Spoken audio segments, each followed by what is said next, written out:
has been keeping up with the vids, just been losing time to watch the stream. That's okay. It's okay. You said cold storage is better. I thought Ledger Wallet was the safest. No. Ledger Wallet would probably be the least safest. I mean, when you're talking about cold storage, when you're talking about like the most secure Bitcoin wallet out there, I don't think it's one. I mean, I love the Coldcard myself. I've been pretty true to that. I think since we started the channel here, it's what I've been using. It's what I use today. But a couple of things you have to keep in mind with cold storage wallet. It doesn't really matter what it is. I would suggest like Coldcard, Jade, or the Passport. Those are kind of the top three. But you want to make sure that if you have a cold wallet, you want to make sure that you're not plugging it into the laptop. That's kind of like the first step. It's like one of those flow charts. Does it plug into a laptop? If the answer to that is yes, you should strongly consider getting something else. And the scary thing about that for me is, like, let's say you are somebody who's had a ledger for the last 5 years and you've stacked a bunch of Bitcoin on there. Let's say you have 1 Bitcoin, 2 Bitcoin, whatever that is, you're keeping it on your ledger and it's still there. Every day you log in, you plug it into your laptop, it's still there. And you keep feeding it. Every week you got a DCA, every month you got an amount that you buy, you add it to that wallet. Let's say that somewhere along the way, that ledger, that connection was compromised. And you don't even know it, because you have to think about it like this. The person who's looking at that wallet, who has your private key, you keep feeding that wallet every month consistently. You've done it for the last 5 years. Every month you send more Bitcoin to that wallet. Do you think that a hacker, I mean, if you got 1 Bitcoin, they're probably taking it off there. So you use some common sense here. But for the most part, like if somebody knew your private key and they could see your wallet and you just kept feeding it every month, do you think that they would just sweep it and then you'd know that it's gone and you'd be sending it to a different wallet and then their gravy train would end? Maybe, but they might not. They might just leave it. So you could be out there right now with a ledger or a Trezor or anything that connects to a laptop, and you could be feeding it and you could see it there every day. You can move it, but somebody else is looking at it too, and you have no idea that person's looking at it.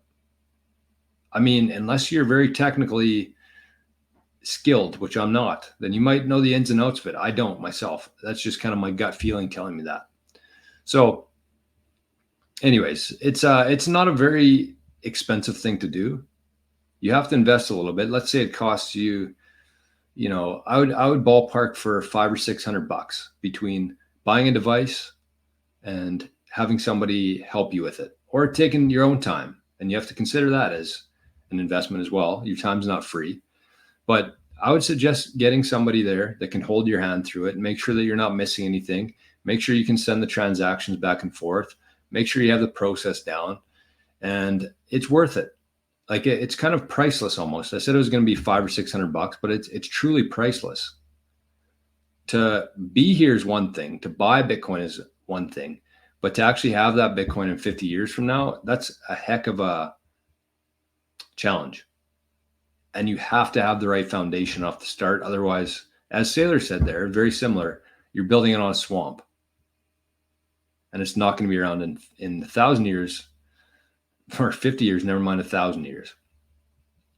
So that's what I would say. If you are somebody, and if you heard me say that and something turned in your stomach and thought, you know what, maybe my Bitcoin isn't as safe as I want it to be, then reach out. We actually got 8 people that we're going to be working with here for the upcoming year for the bull run.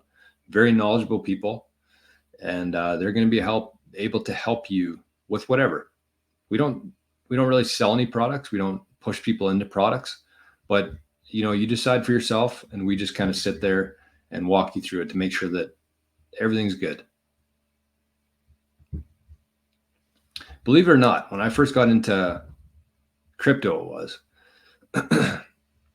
believe it or not, but I actually paid $500 a year for a private membership to a Patreon, just so I could learn how to do it myself. I had to watch the videos myself.